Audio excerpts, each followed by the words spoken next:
Hey everybody, my name's Ben, we are the Beard Guys, and welcome to our 15 things you might not know about PUBG on console. I've been going through the hundreds of questions we regularly get asked by our viewers, scouring through the patch notes and digging into the depths of PUBG secrets to put together a list of tips that any PUBG player will find useful. Whether you're a new player, someone coming back to the game after some time out, or maybe just an aged veteran that doesn't really pay attention to the patch notes, there is definitely going to be something in this list that you didn't know. If you enjoyed the video today, don't forget to subscribe for more content like this, and if you want to come and ask me PUBG things live, jump over to twitch.tv/thebeardguys, where I stream every single weekday. Now on with the tips. Number 1. You can still adjust the style, brightness and color of your aiming reticle on your scopes. Many players have been left confused as to how they can adjust the look of their sights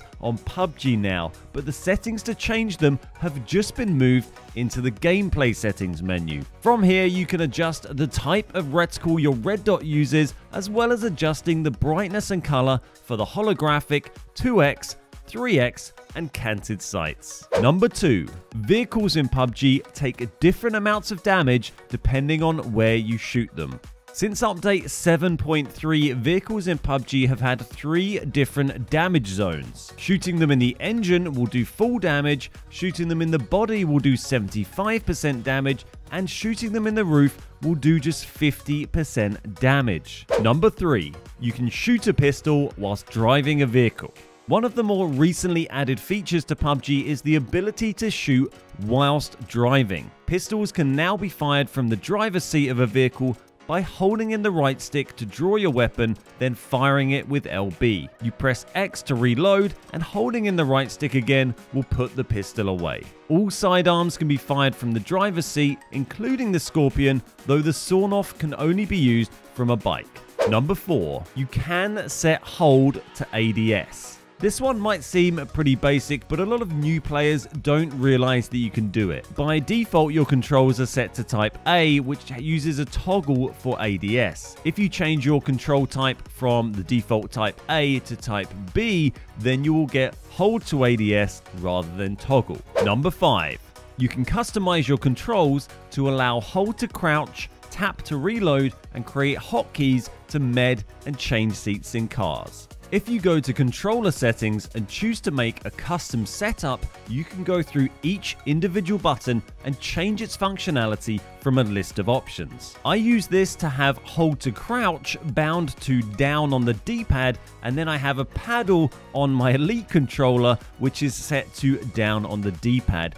And what this allows me to do is have hold to crouch on a paddle on the left side of my controller, so I can squeeze in the trigger to aim, squeeze in the handle to crouch, and I'm good to go. You can also change lots of other things like setting tap to interact or reload instead of holding it, and if you go to combination keys by clicking the right stick, you can set up hotkeys for taking meds, equipping throwables, or changing seats in cars. For instance, I can take 4 different types of med without having to open my inventory at all, which can prove incredibly useful. I can also quickly move into the driver's seat of a car without having to hold down A. Number 6.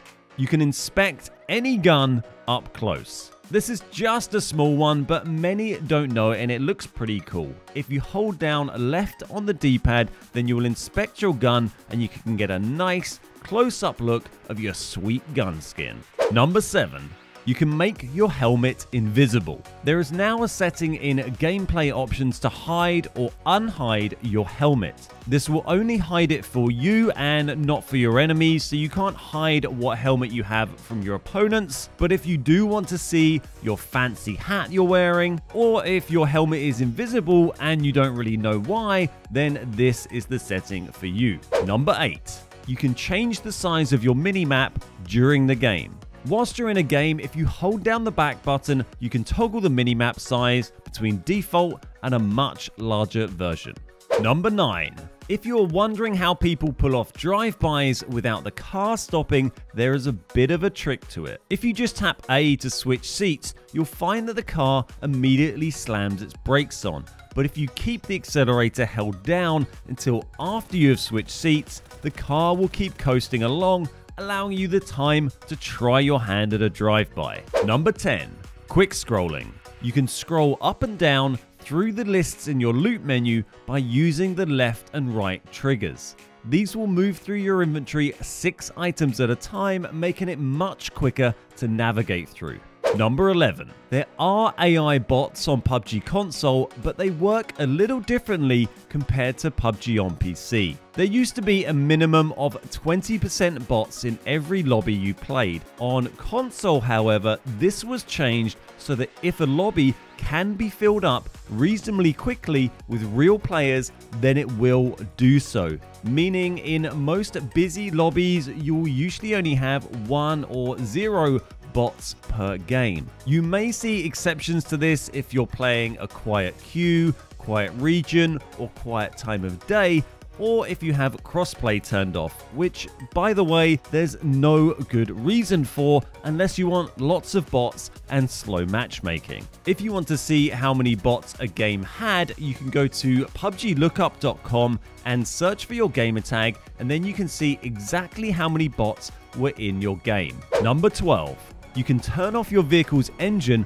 whilst it's moving for a stealthy approach. The controls for this changed slightly quite recently, which has caught a few people out. It is now a hold rather than a tap, so if you hold down left on the D-pad, your engine will shut off and will only turn back on if you hold down the accelerator or the brake. If you use the handbrake with Y or triangle on PlayStation, however, your engine will not turn back on. Number 13.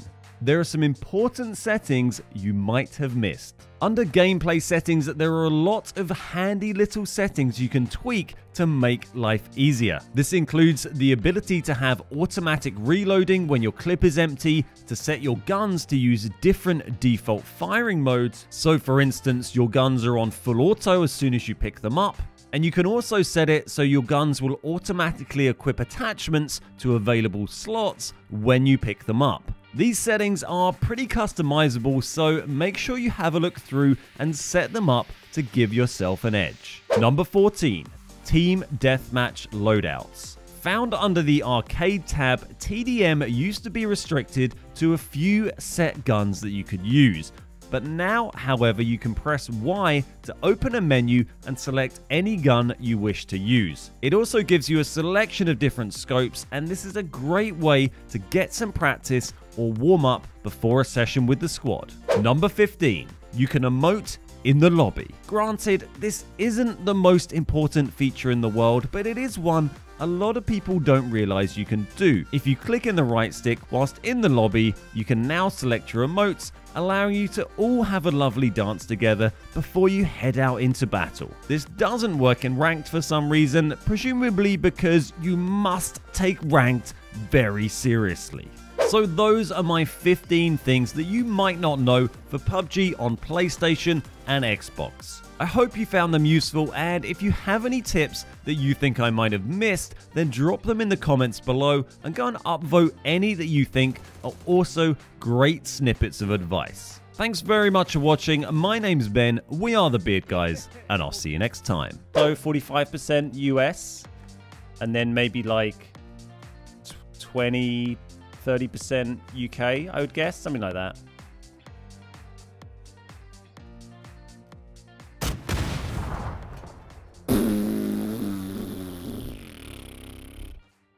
Sorry, Jonesy.